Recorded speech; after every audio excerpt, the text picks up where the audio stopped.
So someone was asking today about judgment. What about judgment?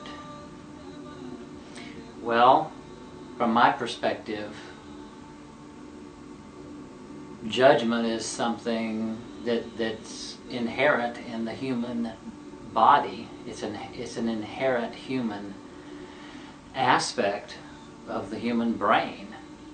It's a function of the human brain to judge. It's a function of the human brain to judge, to condemn, to evaluate, to comment on, to decide, to balance out, to look at. All these factors are judgments, and they're a natural part of being a human being. And it's just amazing how many people will not accept that part of themselves. And I'm just saying that, hey, you know, the sooner we all acknowledge that we judge, we'll find freedom. And, you know, like I believe in a segment before, we were talking, kind of focused a little bit more on emotions, and the emotions that we have, or more of a feeling aspects that we have, that perhaps we've been denying and didn't want to really admit that we have these kind of emotional energies and emotional feelings about things stored in our bodies. But that's part about getting real with what is. That's where freedom is. And with our thoughts as well. You know, it's about getting real with our thoughts. What are we really thinking? How about taking a day out of our lives and just paying attention to all the thoughts we have as we go through our day? We go to the grocery store, we go to the gas station, we take a walk out in the park, meet people, see people, chat with people, just really watching ourselves watch other people, watching ourselves go through our day, watching our mind, watching our thoughts as we progress through a typical day. Work, interesting place to watch our thoughts. Even jotting those thoughts down, you know, when we get a moment, carry a little piece of paper with us perhaps, and just jot down and look at the end of the day, all the thoughts that we have and judgments that we have about other people. It is what it is. We're not alone. Every single person on the planet is judging. It's a human, natural behavior. And so many people on the spiritual path, or on a spiritual path of some sort, you know, are focused and concerned on judgment and going through the experience like, you know, they don't judge or think that way or have those thoughts. Come on, let's all get real.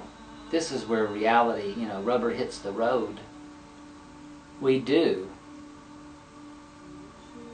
So let's acknowledge that we have those kind of thoughts, and that we judge people, and we judge situations, good and bad, and all different kinds of adjectives. That's where the freedom is. Suffering is in not acknowledging and not accepting these aspects of ourselves, and we continually try to stop judging, stop judging. I know I'm speaking to some of us out there that are hearing this, knowing full well we judge, and we've been trying so many months, years, and decades to stop the judgment. It's not going to happen. You're not going to change a thing. Freedom is really going to be felt when you really sit down and realize you can't change a thing about it. Now what can happen is evolution. Natural flow of evolution with consciousness and awareness will shift judgment.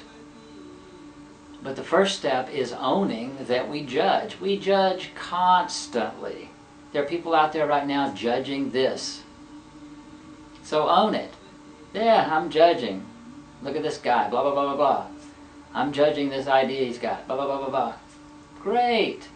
Listen to yourself. You get to know yourself even more by listening to your own thoughts. And then a lot of magic can happen. when you go out there and you're having conversations with people and you're hearing them judge, now you're no longer saying, wow, this person's really judgmental in your mind. Of course they are. They're just doing it out loud. They're just being forthright about it. Now, bringing consciousness into it can certainly help shift the situation. And, you know, we'll talk a little bit more about how the natural progression of finding balance of spirit and body will shift judgment tremendously. And part of that will come from acknowledging that more factors that point to and show that we're all one, by seeing that the outer world is a reflection of our inner world. The more we start seeing that and realizing that, more acceptance begins to come about, because we start to see, oh, that's me. Oh, I do that. Oh, I've said that before. I've had that thought before. I've felt that way before. And we can see everybody does, really. The ones that are voicing it are the ones that are right in our face going, hey, and you do too. Hey, and you do too. Own it, admit it, acknowledge it, and I'll stop pointing my finger at you too. So freedom is in the acknowledgement of everything. It is what it is. Yes, we think thoughts and judge and put adjectives on practically everything coming across our life. And so it is, and so we do. Now, this kind of blends into how to transform judgment. So we all know what judgment is, and we know we all do it. We can admit it to ourselves, be free, and move on. Now, how do we transform judgment? Acknowledgement, consciously aware of while we're doing it and when we're doing it, and we give it just a simple, oh, there you are again, kind of idea. Silly, some silliness, you know. We can judge our judging. It's all good. And that's going to kind of flow into the knowing and that we are all one by acceptance. We've just accepted that we do this. We've just accepted we have judgment. And now we're beginning to see through our other practices and our other acknowledgments of what's going on in here, through thoughts, feelings, and actions and behaviors, we begin to really start seeing that we're one.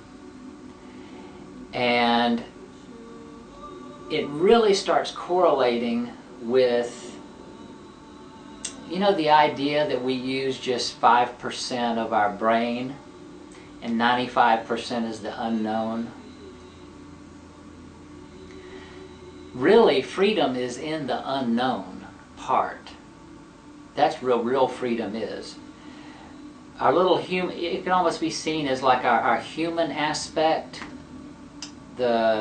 Some may call it even the ego aspect, would be the 5%, and the 95% would be this vast unknown.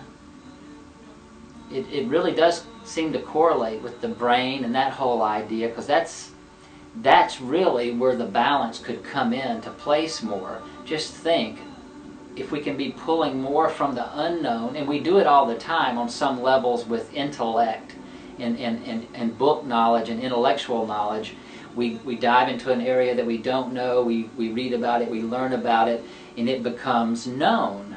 So we kind of make our known a little bit bigger, but truly these are such baby steps. We can read books all day long, 24/7 for 30 years, and it may be up it to 6%.